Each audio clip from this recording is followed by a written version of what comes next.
And we're back. Oh, you just, look at this. You're jiving, you're grooving. Rob's having a good time. Welcome back. This is our music album review segment. We're not going to do the full album. We are going to talk about some highlighted tracks, things we really loved, and if there's anything we absolutely hated, let us know. Lana says that Freddie Prinze Jr. said Dodo is not all that. We're moving on to the music segment, Lana. Keep up. Jeez. Speaking of music, kind of music related? Not really, but we're on TikTok, guys. Dose of Nerd Acumen is now on TikTok. If you have not followed us on there, we're on there. We have How was that music related? I don't because know. Like it has music clips and people do things. Okay. Travis dances a lot. I do. I'm a dancer. You found an outlet for it. Finally, I've been waiting. Waiting. Doing the Renegade is a must see. What's the Renegade?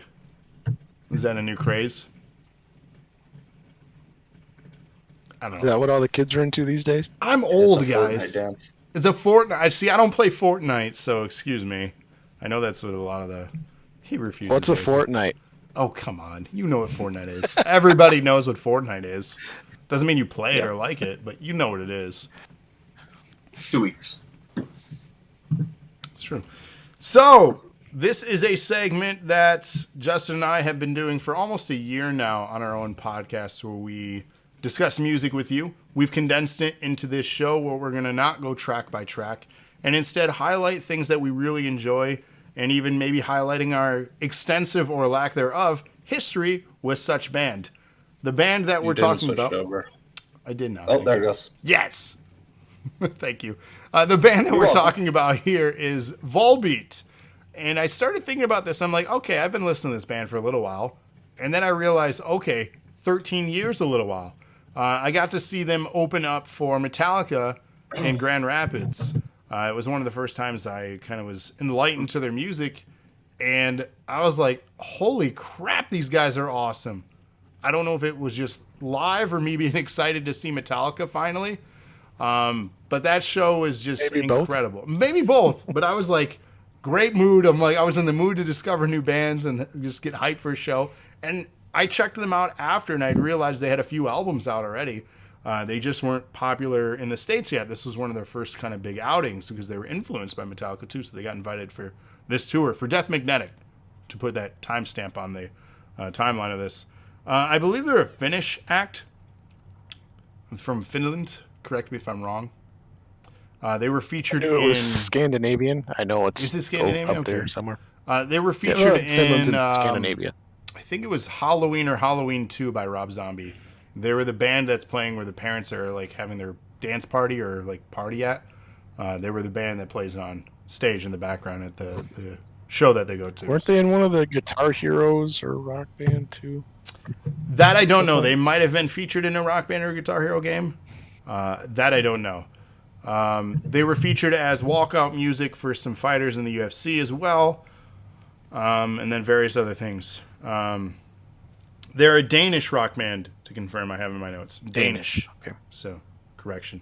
And this is Denmark. They're from Denmark. Right.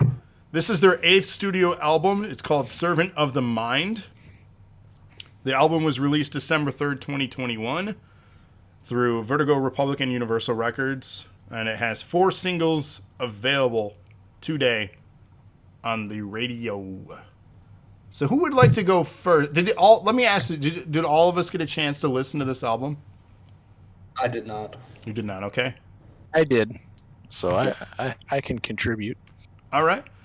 So Justin, since you've been very cool, calm, and collected during the wrestling segment, why don't you kick us off here for this?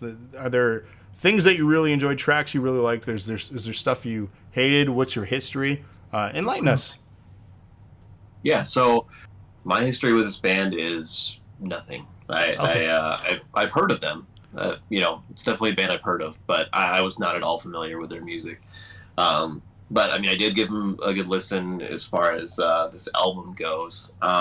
Definitely not the style of music that I normally listen to, but I can see where it fits in with that niche. For me, the tracks that kind of stood out for me were Heaven's Descent. Thought that was a really good one. and just good range. I like some of the solos and guitar work that are done throughout the song. And then aside from that, the other two that I really liked were kind of the outliers, I would say, of the album, because it definitely has a certain type of, metal sound to it. But the ones that I liked were the ones that were not as heavy on that. And that would be Domino. So that song, definitely streamed that one. Domino, it kind of reminded me of their take on a Devo track. Just their approach, the way they're singing it, the stylistically very Devo-esque, but encompassing their own style into it. So I really like that one. And then Wait a Minute, My Girl was the other one that I really liked from that. Those two songs, honestly, just sounded like they didn't belong on the album as far as their sound, but they're the two that stood out for me the most. Because that one, I had a lot of like piano in it, had a lot of even saxophone, very upbeat, very catchy. So, with me gravitating towards, pop punk, emo, that kind of stuff, I like more of the catchy stuff with some more technical guitar work. So some of this stuff I really enjoyed, and some of it, some of the other tracks, I guess, that I didn't really care for were like Step Into Light. It was okay. It was just kind of a little slow, little boring for me. And then Lasso's Brigida. I don't know. I'm sure I'm butchering that one. But yeah, I mean, it lyrically, it was all kind of very prophetic kind of stuff, or mentioning demons, or kind of different religions or different beliefs and things.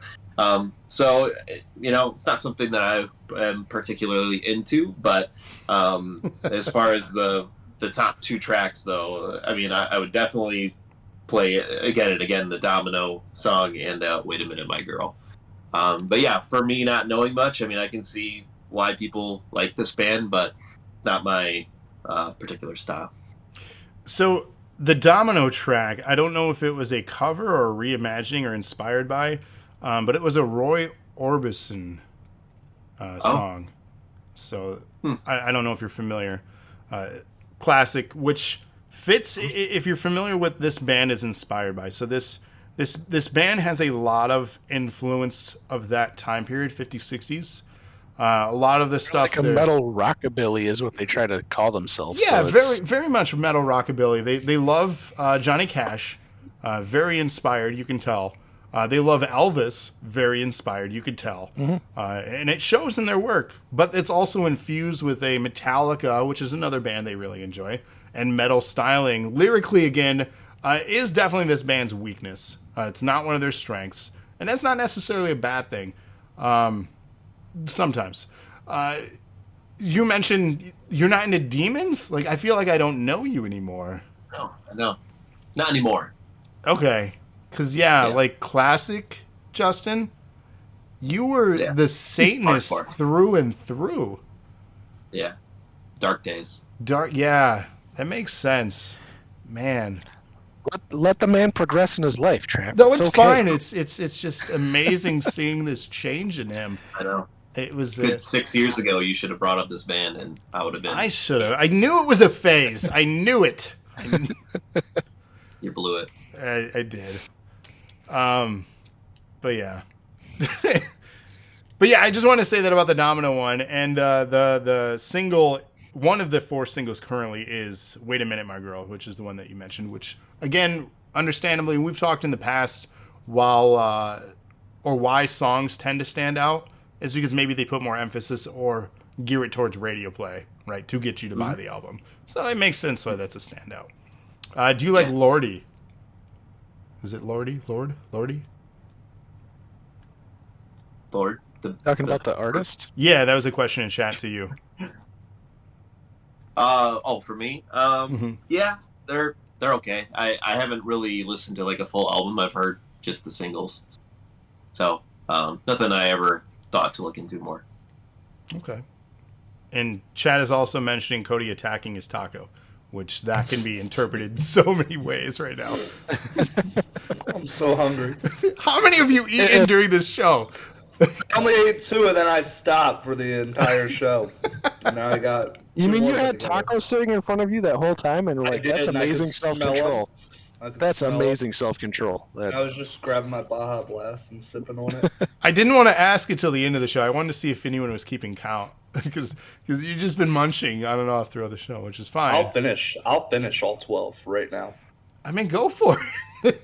I'll do it. So, I mean, yeah, that's your input on this segment since you didn't listen to the album, which is fine.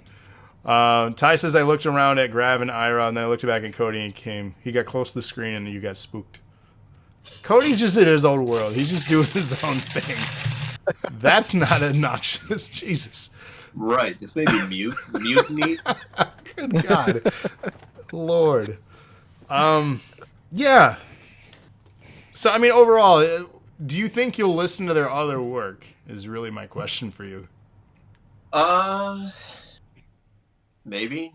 But I mean, I can say I've listened. I can send you some more of the poppy stuff because there is on other albums. There's more like that. There's some very Johnny Cash stuff. There's some covers. There's a Hootie and the Blowfish cover that they do. Only Want to Be With You. Yeah, it's everything you wanted and more from them. There's a song called Counting, which is actually the song that made me a fan of theirs. They got some really good stuff mixed into their catalog, but like this album is a great example of a good chunk of their work.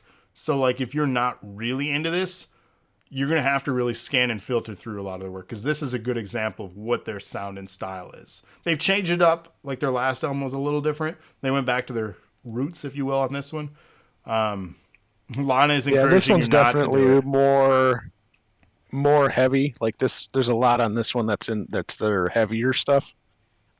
Most of the other CDs that I have listened to, like albums, there's more of the poppy stuff kind of mixed in. Yeah. It's more of a 50-50 mix, where this one it's kind of like 2 versus 11. Yeah. This one's definitely harder overall, which is fine. Again, if you like the sound, it's definitely for you. And again, Lana says don't do it. So Rob, Don't listen to Lana, she doesn't know what she's talking about. enlighten us. So my take on this one, if anybody knows me, I like heavier stuff, so listen to this. I loved this entire album. The entire album. There are, I will admit, I had 3 songs I picked out that weren't on par with the rest of them, but I still like them. Like, I didn't dislike a song on this album. Wow. Even I dislike some of the songs. And one of them that Justin brought up, I agree with him. The Step Into the Light, it's not a strong suit on the, but I would, if someone just played me that song without listening to the rest of them, I'd be like, it's a Volbeat song, I like it. Lana says you like everything. Your opinion is moot. Here's real talk. The only time I've heard you say anything negative has been tonight about Mortal Kombat Annihilation. That's because you don't have me listen to a lot of music. I didn't know you liked music. We played in a band together. I know. You were in our band. Why would you like music if you played in a band with me? Right. Is that what you we were were... in a band with him that tells me that you didn't like music. Right, exactly. See, he gets it. Justin gets it. So So I'm going to bring it back to what we were supposed to be talking about. So my favorite track on here was actually Shotgun Blues because it was one of their heavier driving tracks on here. But then, Wait a Minute, My Girl was my second favorite, and it's Volbeat's poppy side to a T. It is great. I even played it for Amy today while I was listening to it, and she loves that song. So that song is good. Prepare yourself. That's a perfect example. Lana, prepare yourself. I'm going to play that song too for you. And then one that I had for my third favorite song in here is actually Mindlock, which was towards the end. And that was it gave me straight Metallica vibes from the Death Magnetic era. It was straight, like, listening to it, I was like, it's Volbeat singer over Metallica, and I loved it. Yeah. Mm-hmm. So speaking of that, I do want to say Shotgun Blues is another one of their singles. Check it out. Speaking of a Metallica song with a Volbeat singer, Don't Tread on Me Did you guys listen to that one? Did you listen to the deluxe version of this album or the regular version? Me, I had the regular version. Yeah, so I didn't include the deluxe songs, but yes, I did listen. Okay, so on the deluxe version, Rob, "Don't Tread on Me," which you know is a Metallica song. Metallica released an anniversary of their Black Album, I think it was last year, and they were featured on it, and then it was just a bunch of covers, right? Which spoiler, my opinion of the greatest album of all time. So there you go. That is the greatest album of all time? The Black Album? I will put that in and listen to every song on it on repeat if I would do that. Oh God. That is a podcast in itself. We could debate that for 2.5 hours. The greatest album of all time. Yikes. Yeah, Travis can't decide on anything, so. It's true. It's true. It might and also I definitely be don't give out 'cause 10s, so who knows? So I'll give in it. It's got nostalgia for me, Metallica, because growing up, my parents actually had good taste in music, so I got to listen to that growing up. Hey, so. my parents actually had good taste in music, so I ain't mad about that. I got introduced to a lot of good stuff. So it's the one thing that they liked. Lana's shitting on Metallica. She says, there you go. Lana says she forgets sometimes that she hates you. You remind her. Justin Facts on Tuesdays. What? But me and Lana do agree on Incubus that is also a great band. So we do have that in common. They are a great band. But man, I don't know. I couldn't name on the spot right now the me greatest and Lana album. agree that Incubus is a great band. So we have that in common. That's our common ground. Like even one of my favorite albums of all time, Green Day Dookie, I don't consider like an amazing album from front to back. Yours would probably be some mix, like that's what I call music 36 or something. No, it's terrible. Nickelback is good, but I don't think one of their albums from front to back is the greatest either. Like I said, this would be a very hard topic. I would love to tackle it sometime, but Nickelback has some very good songs. I think people like to shit on them just because it's Nickelback. Yeah. Oh yeah, that's what trends are. There is a whole lot worse back out there. Yeah, I don't know. That is the topic for another day. Some of the highlighted songs I already talked about. "Don't Tread on Me." I know it's on the deluxe version of it. I really liked it. Great cover of Metallica track. They incorporated their own style to it, but yet it still felt like a Metallica song. So kudos to them for being able to do that and being obviously influenced and touring with them. It was really cool to hear them do a Metallica song. "The Devil Rages On" was another standout track for me. This again showcases the rockabilly vibes infused with Johnny Cash and Elvis, and it's really hard to dislike that track. And then, of course, the favorite track for me off the album was "Wait a Minute, My Girl," which, again, like you both said, fun, upbeat, saxophones, jazz punk, rockabilly. It's got it all. It's short, it's sweet, it's radio friendly, it's fun. It's their signature pop sound. Like, I really liked it. So overall, yeah, I think this is a fun album. Is it my favorite? I say one of my No. things if you want me to do one, there wasn't more songs like "Wait a Minute, My Girl" on this album because usually they do more. There should on an have album been than yeah. just one. I wish there would have been, in all honesty. Like that style, I would love to hear a few more tracks of playing with different things of that style. And usually there's at least a couple, if not like 3 or 4 on each of their albums that are in that style. Like maybe not as with the extra saxophones and things like this one goes into, but at least in that vein, like more of the kind of upbeat rockabilly instead of just the straight metal. Yeah. So. Yeah, I mean, who knows? Who knows what all went into this album? I know they released another one a couple years back. I know pandemic has done a lot of crazy things for bands and the lack of touring for some of them. I don't know what it's like in their area of the world as far as this. Well, clearly, but as far as like the pandemic and the ability to have concerts and stuff, because I know there's certain parts of the world that aren't as terribly affected right now as we are and have different safety precautions and things, so they have some sense of normalcy. So I don't know what that's like. I don't know And I've only been to one concert, 2 concerts, one during the pandemic this whole time. Mm-hmm. So, and it was an outdoor venue. So I miss concerts. So did you see what happened with Motion City? No, what happened? So I went to their show in Grand Rapids on the 29th, and then lead singer got COVID, and they canceled the rest of the tour. So it was the opening show of the tour. Is the only one they did then, or the only one they did? Holy crap! So, I mean, you guys in Grand Rapids did it. We did it. I knew it. Yeah, but they've now been rescheduled for the summer. But still, like, really, like they postponed it for so long, and they finally thought, oh, we can finally get back out there, and then shut down. 10-bit donation from Ty. Hip hip. All right. Yeah, it's probably one of those anti people in Grand Rapids. It exists out there. Some y'all crazy over there. Tell you. Hey, don't lump me in with all that stuff. No, I grew up there too. I know the people. There's good people, and then there's shake my damn head people. You know them. We all know them. They exist. I mean, that's everywhere though. Let's be real. It's not just Grand Rapids. They do exist. They do exist. It's true. I mean, hey, was it a fun show though? Are you glad you went? Oh yeah, it was a great show. But just that's crazy. Crappy outcome. Yeah, I mean that's the risk here. And then they got that When We Were Young tour keep popping up. You've been seeing that. We talked about that in very brief. Is that real? Yeah, it's real. Do you see now it's 3 days? Now it's 3 days, yeah. Because how would you fit all those into one? It's not possible. No. Like, it's 3 days of the same act. So, hold on. Do these bands only get like three three songs? Yeah. It's like October 22, 23, and 28. It's like...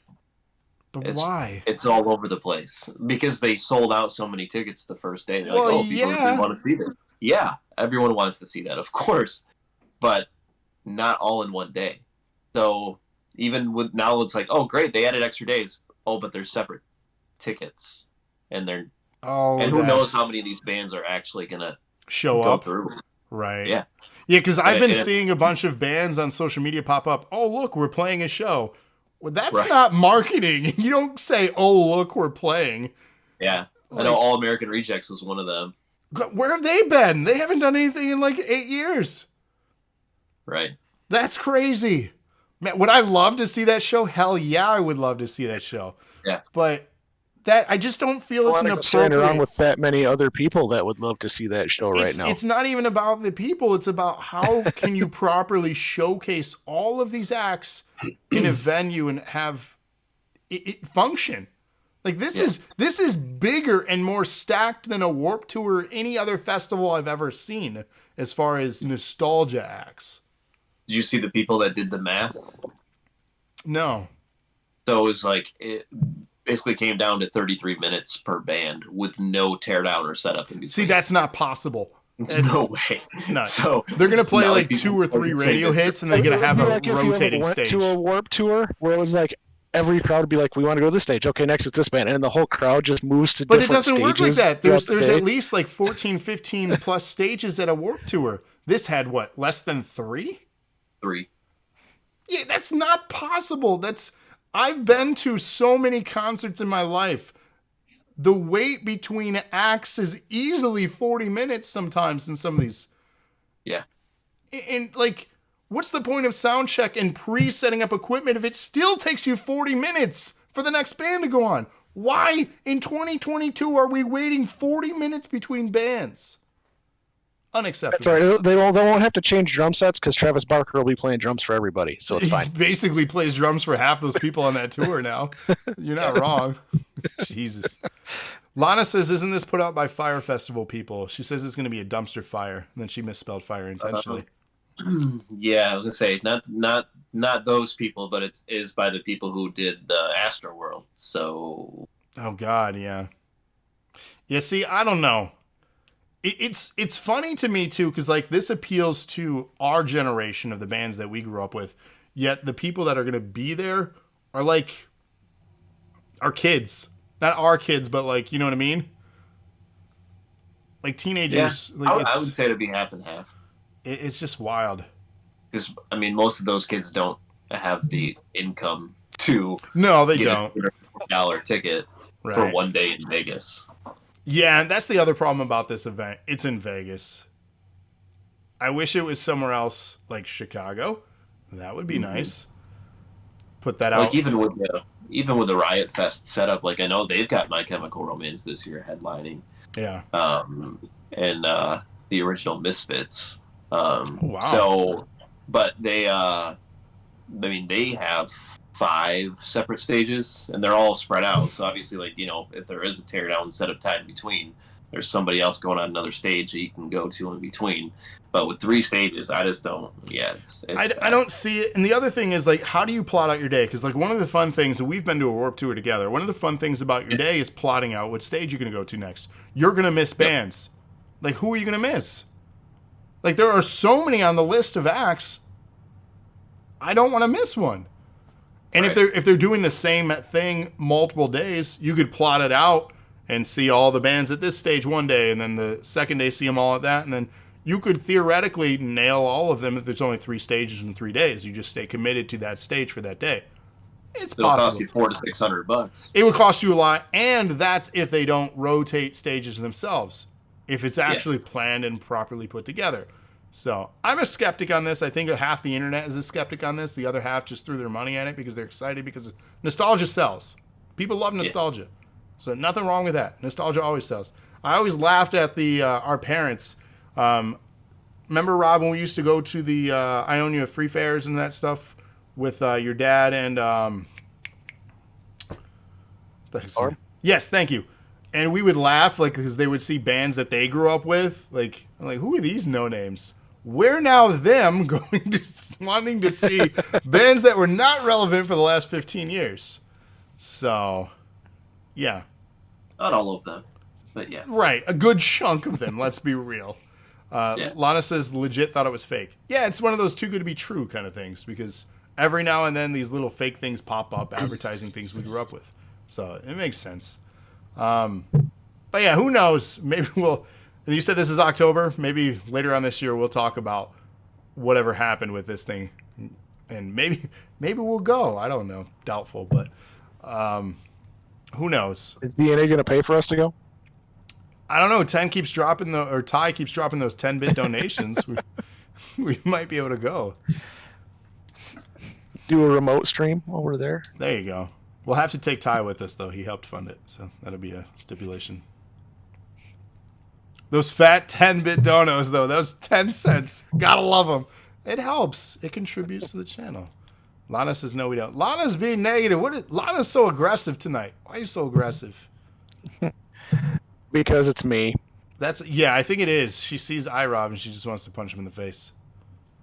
It's a natural reaction. It's fine. See, now we're going. Trevor with 1-bit donation. Hip, hip. See, now we're going. We funded it. And Cody with a 25. Hip, hip. There you guys go. I'll give you a quarter. A quarter. Thank you. You guys are the best. That adds to the amount for the month. It does. It does. You guys are amazing.